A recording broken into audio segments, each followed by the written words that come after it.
guys, and welcome to our flipped classroom. In this video we are going to be looking at your week 8 vocabulary terms through the flipped model. So our goals for today are I can learn my week 8 ACT and SAT vocabulary. I can create flashcards using definitions, word associations, and images, and I'll give you examples of those as we go through, but that's going to help you as you study. Which leads us to our third I can statement, which is I can study my vocabulary for our quiz on Friday. Okay, so as you're making your flashcards this week, there are a couple things that I want to make sure that you're doing as you're building those flashcards. So on side 1, obviously I want you to put the word, right? And that's the only thing that needs to go on that side.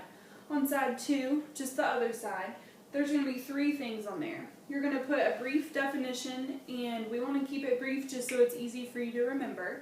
The second thing is you're going to put an example or a word association that when you hear that, it's going to help you jump to the term that's on the other side of the card.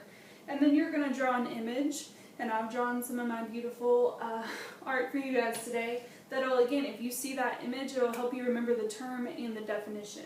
So on side 1, you just put the term, and then on the other side, you're going to put 3 things on there. Remember too that I have created all of our sets on Quizlet.com, so if you go to Quizlet and type in the first part of my email address, Cranfik, C-R-A-N-F-I-K, you can study online that way. Okay, so our first word this week is resilient. So our definition for that is quick to recover, and we can think about resiliency in a couple different ways. The first way that most people think about it is people, okay? So if you go to the doctor and have your wisdom teeth out, hopefully you will be resilient. It won't take you long to recover, and you'll be back to eating solid foods soon. I also put down something like rubber bands, because it could be as simple as something like a rubber band that you stretch out to fit over a stack of papers, right? And when you take that rubber band off, it's going to come back to its normal shape. It's quick to recover. Okay, so your definition, your examples there, and then the picture that I chose to draw for me was a hospital, and then I drew a road, right, to a house. So someone who left the hospital was able to get home quickly. The recovery was a fast process. So resilient is your first word. Your next one is restrained, and I think most people know what restrained is, right? You know, if you're restrained that you're not able to move. But the definition is controlled or restricted. Okay, so as we're thinking about examples, I wrote down something like handcuffs, right? If you were handcuffed, obviously you can't move your hands, but it also restricts your arm movement. I wrote down leashes, right, because we want our animals to stay near us and that we can control where they go so that they don't get hurt if they run out into the road. I also wrote down tempers. If we think about people who maybe get angry really quickly, they have to learn to restrain their tempers so that if something happens that sort of sets them off, that they can control and restrict how they respond to that situation. The picture that I drew is me, right? I know, it's uncanny how like I look. And then my dog Trixie, you can see she has a sad face, right? But I am restraining her because she was headed towards the street, so I didn't want her to get out there. Okay, so restrained is your next word. Alright, your next one is reverence. Typically when I think of the word reverence, it's usually in context of something religious, okay? The definition itself means profound respect. So profound here is going to mean something like great or very dedicated, and then respect means that you are giving somebody or something some sort of honor and attention, right? So my examples here are church. So when you are in church, typically you're expected to behave yourself, right? No yelling or screaming. And if someone is talking, like the pastor or the preacher or whoever, that you give them your attention.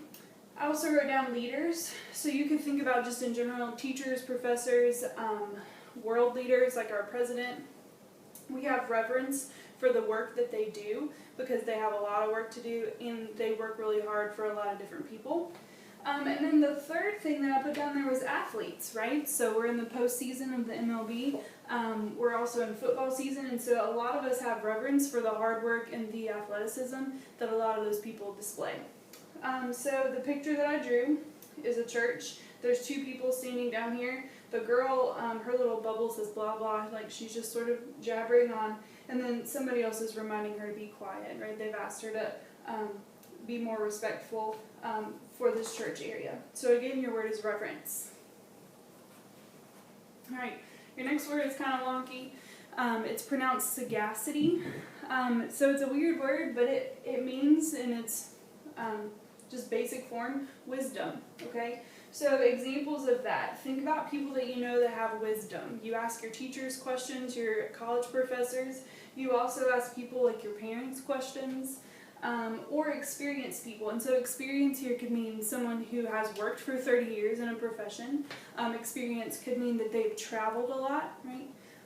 But through their work, through the places they've been, or through the things that they've learned, they have a lot of wisdom. Okay, so sagacity means wisdom. The picture that I drew down here, one person is labeled dad, one person is labeled the child, right? And dad is saying, back in my day, and then the child is sort of sitting there with some question marks because they're not really sure how it ties together. But typically the reason parents will tell you some sort of story is because they've been through something that you're about to go through, and they want to share that wisdom with you.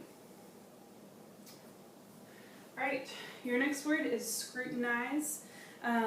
When we think about scrutinizing, we are looking at something or someone very carefully, okay? So it's a verb that means to observe carefully.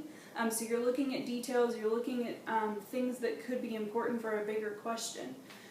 So examples I put down are scientists, right? So a scientist could be observing something like organisms, right? Or they could be looking at facts and data. They could be out in an open area and asking questions, right? And observing the way that people respond to those questions. I also put down teachers. Teachers are very observant, as I'm sure you know, but we are constantly sort of looking around, making sure that like if a student looks lost, if a student looks upset, that we take that in so that we're able to help that student. Okay, so scrutinize means that whoever's in charge or whoever's doing the action is paying very close attention. So the picture that I drew down here, I labeled it in case you're not able to understand, is a magnifying glass, okay? So looking at something on the table a little bit more closely, blowing it up so that they can look at the details. Alright, your next word is spontaneity. And you'll want to be careful this week when you are spelling spontaneity. I think the A-N-E towards the end of the word could get a little tricky for you guys. I'm sure you know what spontaneous means, or at least you've heard it before, right? If someone is spontaneous, then they just are always sort of doing things off the cuff. They don't really plan ahead, they just sort of go where the wind takes them, right? So your definition means impulsive action. An impulse means that you respond to a thought or a feeling, but you may have not planned ahead for that. So the example that I put down include road trip, right? So when we think about movies where people go on road trips, if I think about the ones that I've taken, sometimes they're planned, but a lot of times it's like, hey, what are you doing? Nothing. Let's go get in the car and go visit so-and-so, right? So it's an impulsive action that just sort of happens. I also put jumping off of a cliff, and I don't know why that comes to mind, right? But I think that if someone asked me, do you want to jump off a cliff? I'd be like, no, thank you, right? But spontaneity, an impulsive action, something where like if it was offered, I had the chance to do it, maybe I would, right? Because that would be something that I didn't overthink, okay? So the picture I drew is a mountain range, and there's two people here, and one of them is jumping off of the cliff, right? So spontaneity. Alright, your next word is spurious. Your definition for this is phony or fake. Okay, so we're going to talk about it in a couple different ways. The example that I put down is brand name items, and I also put down telemarketing. So the picture I drew is a bag, right, and it says Prado on it instead of Prada. So we can tell, right, that whoever bought this bag, either from a vendor or from someone online, they got ripped off. It's not actually the Prada brand because someone has changed the label. So in that sense, this brand name item is a phony or fake. I also put down telemarketing because I got a phone call the other day from a Verizon Wireless recording that said I had won $463 for being such a good customer. I don't think that I'll actually get $463, right? So I think that that phone call was spurious, that they were just sort of calling, and it was a scam. So if I had continued with that phone call, I may have ended up paying $463, right? But sometimes telemarketing is phony or fake. Alright, your next word is submissive. You've got a couple different definitions up there. When we think about submissive, we typically think about obedient. Okay, so someone or something that is submissive is going to follow instructions and follow rules. The other definition you have up here is meek. So someone who is meek is not going to be a very vocal person possibly, or someone who lashes out or back at someone. They're going to be very quiet, they're going to be a listener, and they're just going to sort of absorb information rather than give something back out. So meek and obedient for submissive. Examples I put down are animals, right? We want our animals to behave. When we ask them to sit, when we ask them not to do something, we expect them not to do it. The same goes for children, right? Parents typically ask their children to do things in public or for their safety, right? And they want their children to follow through with those things. And I put down students with a smiley face, right? Because teachers generally want to have some level of submissive students in their class, right? So that they're able to speak to their students and relay information in a positive manner. So the picture that I drew down here is a young lady, could be me, right, with a dog where she's saying sit and the dog sits, right? So submissive. Someone gives an order or an instruction and then somebody else responds to that. Alright, your next word is substantiate. When this word is usually used is in some sort of court case usually, or maybe like a medical field. So if we're looking at our definition, it means to verify or confirm. If you are verifying something or confirming it, you are proving that it's true. Okay, so when we're thinking about what lawyers do, they are proving that their clients are not guilty based on these facts. When we think about what doctors do, they say, well, you may have the flu, but let's run a test to see if that's true, right? They have to verify or confirm. They have to substantiate what they think is true before they can give out that final word, okay? So the picture that I drew down here is a judge. And you can see there's a question mark down here. And then there's two lawyers who are presenting their evidence and their proof, trying to substantiate their claims, and the judge will decide who's done a better job at that. Alright, your last word this week is subtle, okay? I know it has a B in it, but you don't say it, it's not subtle, right? Your definition is elusive. Elusive means hard to locate. It could mean sly, which is sort of like a sneaky sort of person, or ambiguous. Something that's ambiguous is not going to be readily obvious. Okay, so we sort of need to talk this out a little further.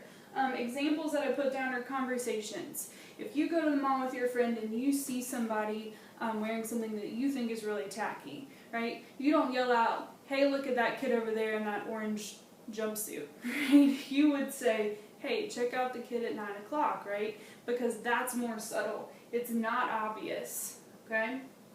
When we're thinking about spies, spies don't knock on the front door of whoever they're watching, right, and say, hi, could you tell me all your information and what you're doing today?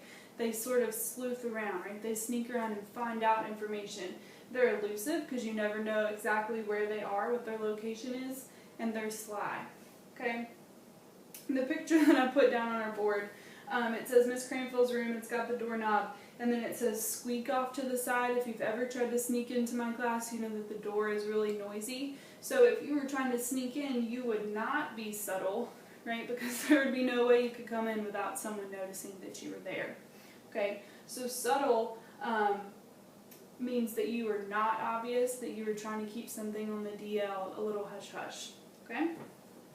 So these are your week 8 vocab terms.